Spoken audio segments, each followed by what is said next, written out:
WNBA Players Union. Man, they grant a 6-week extension to the WNBA owners to try to figure out what are they going to do, how are they going to do it, how are they going to put it all together. This one here comes right after a 30-day extension. So it looks like there may be hope in the horizon, or the owners have finally said, look, here's the deal. Let's take a break. Let's get away from the table. Let's go do some other things. Normally it's vacation time. Let's go to Europe, wherever you're going to go. But looks like they've granted them 6 weeks. So that looks like we're going to take a break, or do we have an agreement in principle? Okay? Do we have an agreement in principle? The other thing is Caitlin Clark, number 22. Team USA Olympic team. My. There's going to be challenges, and you try to get it right, and we just haven't figured it out. Boy, this is a long-standing battle. I'm telling you, 2 years and counting since Caitlin Clark has entered into the league, right? I mean, we put together Team USA, as I told you, because Caitlin hadn't played. But now we're down to the number of 22, and this number 22, I guess the Olympic team, it's not a rule, it's more of a tradition of the number 22. And how are they going to resolve the number 22? Folks, I'll tell you, there's always something that's going to be sitting right there in the middle of success. And I've always told you, if some of you have listened to me, many times some people just can't stand prosperity. And what does that mean? They'd rather be unsuccessful, have a lot of friends, and that is just what's going on. And this is really, it's really petty, because you got a CC brand that they understand number 22 is going to fit very well in, and they're marketing. In fact, I would go as far, once the list came out, there's probably people who have printed jerseys, number 22, Team USA, right? But it continues to go on as drama, and it's really petty. The only other thing I've got is Asia Wilson, who's not on the list, so it doesn't really make sense. I mean, I understand she wears 22, but it looks like the league or the FIBA, what they did, it really, if there was a number, and this means nothing, this was just what Money Mike is saying, if there was a number I'd go to with Caitlin, it'd be number 1, right? We're going to take number 1. And we're going to go 1, 2, 3, 4, 5. But then, who knows where this is going to end up. But the whole purpose of it and everything that everybody wants to see, I talk about cracking a bubble. I mean, come on. I mean, let's get past it. They talked about can't take pictures in the number because you weren't on a roster in that number. And none of this really makes sense. You're bringing something together is simply a tryout. And this is the first tryout. And then, again, this is really dangerous territory, because the players that you have in there may not have the great season, and there may be other players that dominate. So now you got to go back and you got to look at this again and go, wait a minute, who's the players that really need to be on this squad? And that's going to be really something interesting. And it really is a battle. I mean, it shouldn't be a battle for a number, but whatever Caitlin does from this point on in the CC brand, and they're signing this deal, and that's where I want to go back. The 6-week extension that the WNBA has given the WNBA owners. Folks, I'm going to discuss something very, very interesting. The NBA team salary cap is $156 million, 225, 226 season. The WNBA team salary cap is $1.5 million. I want you to think about that. I got $155 million on this side in the NBA, and I got $1.5 million. You want to know what that number comes out? And I always talk to you about cost of goods sold. It comes out to like 1%. Okay, so even if the women get it up higher, which they're trying to get, and for the life of me, I don't know why Gumake floated a number, because I believe the real number is $5 million for a WNBA player. They're not going to reach that because we floated over the top of the bow a $2 million number, right? So now we're going to take a 6-week break, and really, I mean, we don't have to get to 2, let's get to 1.5, however it shakes itself out. But here's where I'm going with that. You got a situation now where I'm really focused on the salary cap, right? Because when you got Caitlin, okay, you got to look back at a Super Max contract. And I know everybody's talked to me and they said, Mike, okay, who's going to get Super Max contracts? Well, it has to go down, and with the Indiana Fever, well, you only have 3 players that really are going to be qualifying for that, and that's going to be Aaliyah Boston, that's going to be coming back, that's going to be Caitlin Clark, and then you got Kelsey Mitchell, right? And Lexi Hull can't get a Super Max because Lexi Hull has not been an All-Star, has not been all WNBA defense or all WNBA, which does not allow you to get that. So, but the reason I'm going back to the Super Max with Caitlin, and you got to look at it, in 2017, they changed and they went to the Super Max contract. So what does that do? Of that entire salary cap, and this is what it means for Caitlin and a player, right? If they implement the Super Max, then Caitlin can go up as high as 35% of the salary cap. And you got to look at that, folks, because you're going to have other players, and you don't want to take any discounts because the Indiana Fever make a lot of money. And you got to look at that of the salary cap of how much is that going to do. Now, when I started thinking about this, folks, and don't get mad at me, but the 49ers are rolling, right? The 49ers are rolling. I was looking at Brock Purdy. Look at Brock Purdy went to Iowa State, right? That's a beauty right there for me, right? Because who's the biggest in Iowa? But by the time Brock Purdy wins the Super Bowl, Brock Purdy be pretty big in Iowa right now. But, and again, you know, Des Moines, Iowa. I apologize. I said Des Moines, but dropped the S. Des Moines, Iowa. But, you know, you're going to look at this thing, and with Caitlin, if you got a $15 million salary cap, which is really low, folks, that's like 10%. I have no idea how this deal came together because really, the NBA owners can pay the WNBA owners. That's just the gratuity that they leave for their meals when they go to restaurants. That's how much the cap is. And at $15 million, but what does that mean? Caitlin Clark, okay, if they do the Super Max, can get 35% of that salary cap. And where does that put Caitlin Clark? About $5 million, right? So, and that's not just for Caitlin. And a lot of times people misunderstand when I cover Caitlin. I'm covering a blueprint here, folks. And when you look at how the strategic balance of what they're trying to do and how they're going to get it done, right? So, first of all, Indiana Fever got a number 1, right? Because you got a different balance here that they're going to have to come into. Because let's say in the end, the Indiana Fever lose Kelsey Mitchell and Sophie Cunningham, right? They can lose Mitchell to a Super Max contract. I mean, I'll just be honest. Now, when you go over the other side, you got to look at it. Cunningham, I mean, yeah, maybe, but I think she wants her little house on the prairie, and Indiana's close enough to Missouri.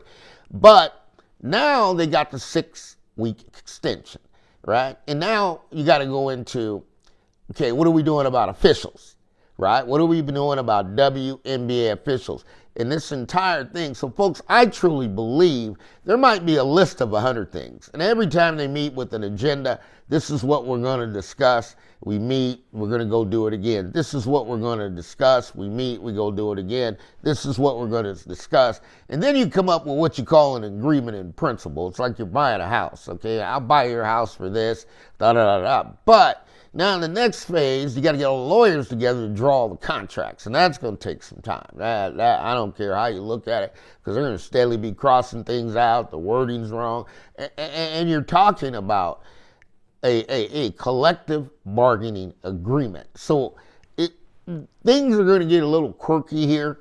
I don't know what's on the table. Everybody, the distraction is talking about how much the salary is. I don't care about that. Because now I got to go look at Super Max players. And who are my Super Max players, right? And that's where I'm telling you about the Las Vegas Aces. You can get diluted over there. Becky Hammond can lose some players because she's got too many Super Max players. And they can't offer, right? They're going to have to offer Asia Wilson, okay, the Kevin Durant Super Max, 35%. Right? So pretty soon, okay, you're going to have to go out there and you're going to have to look for players that are really getting the best value. So now that mid-level player becomes extremely valuable. So really, what does this do? The expansion draft's not really the expansion draft. This is really going to cut you. All right? And then the other thing, okay, with this new CBA agreement, nobody's talking about, they're hiring all team doctors. So now you're going to have to pass a physical, because we're not just giving you the money when you're at 1%. I want you to understand that. The NBA is $155 million, okay, as a team, for one team, right? Look at the Indiana Pacers, they can go up to $155 million. Now you got the same team drawing just as much in the stadium, drawing just as much. This is where it gets really quirky, folks, and this is the Money Mike Syndicated Radio Podcast. I always want to bring you something new and interesting. This is the understanding. You've got the field house. They got the teams playing in the same arena.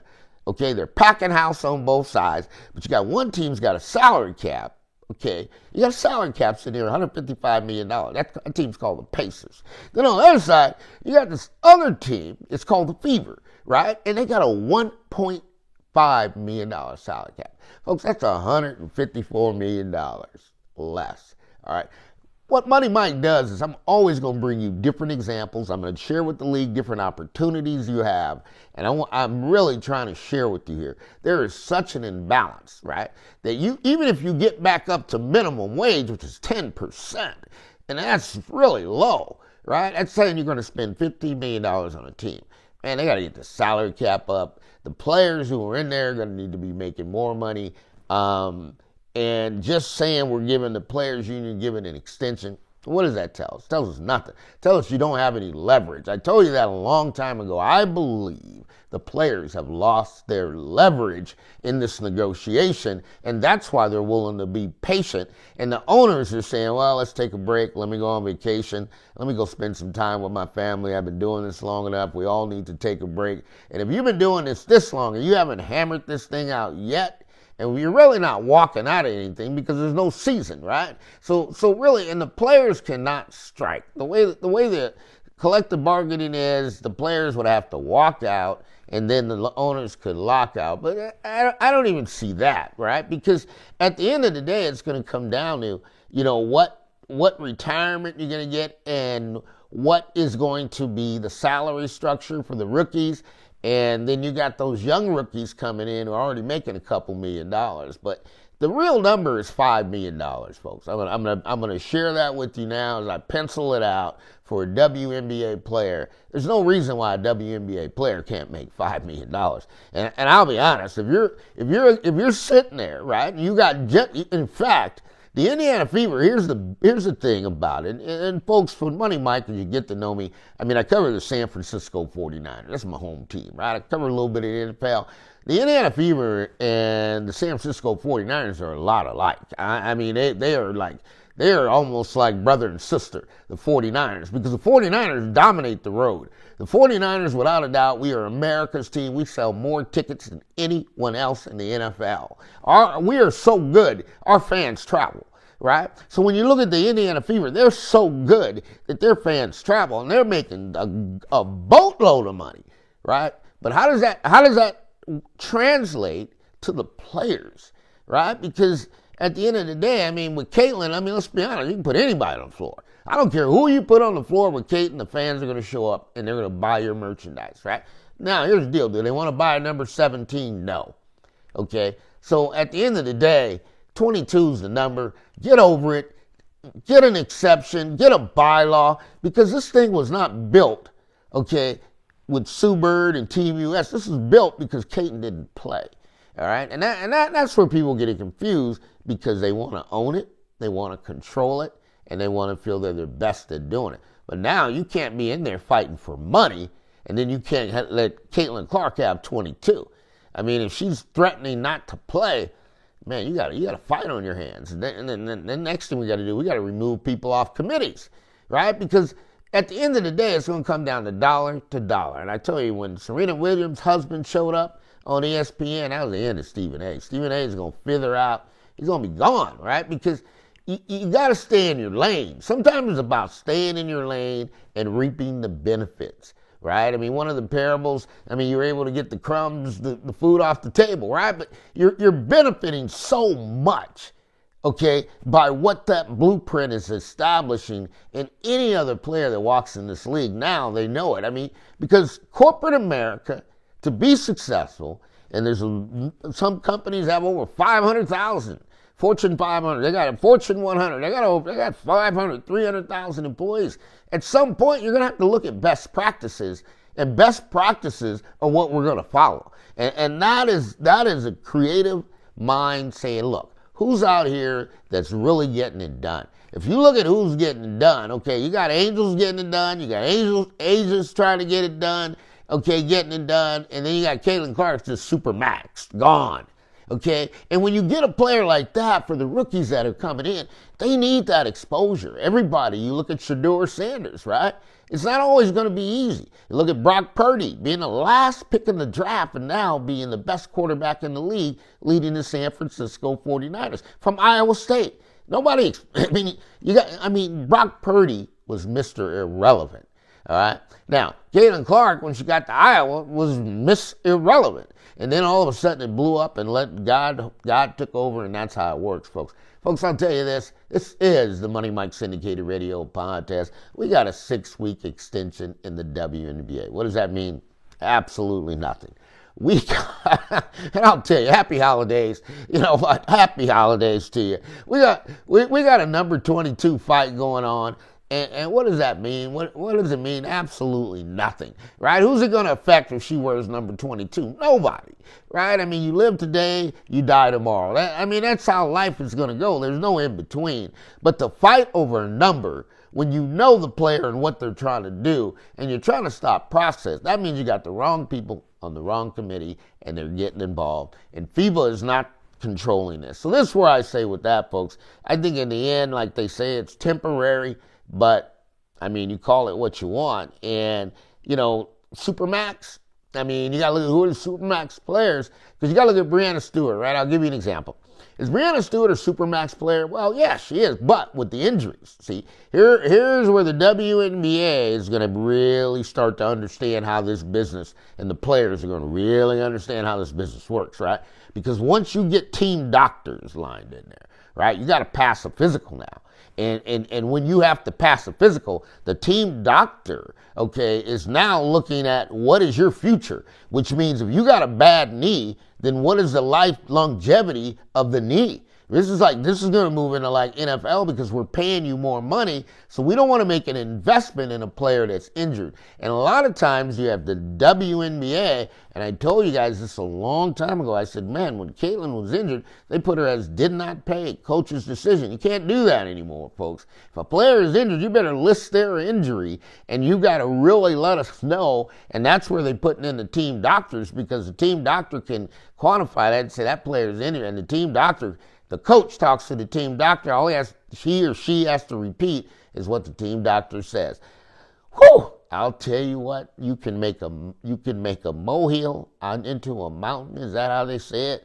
But you got to understand that, you can talk about a rising tide lifts all boats. I've never understood that. I've never understood that one, because a rising tide not only lifts all boats, but it flips boats too, right? You get those big white caps, get the big ferry coming down there, big ship coming out, it'll flip you over, right? And so, my buddy tells me all the time, in the Delta, you can just get flipped over out there bass fishing, going deep for the big ones, right?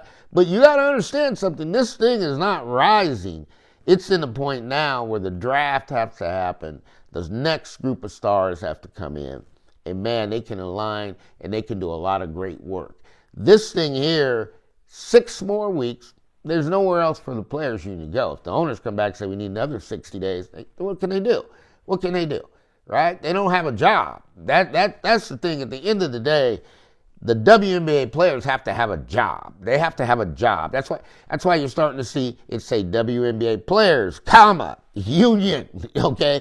It's not WNBA players union. These guys are not a uniform force. Some people take the deal right now. Some people vote. I will take that deal, right? But you got to hold out as a union and believe you can get something better. But I can guarantee you this: once you sign the deal, I'm going to tell you, man, they're going to flip the script, because these guys are good at it, and they know what market they're going to do, and they know what revenue they're going to push. So no matter what revenue share you get, there's other revenue platforms they can push higher that you'll never see that. It's like pay-per-view in boxing, right? Nobody knows what the real number or how many people watch the fight, because you don't have the numbers. This is is the Money Mike Syndicated Radio Podcast. Stay tuned.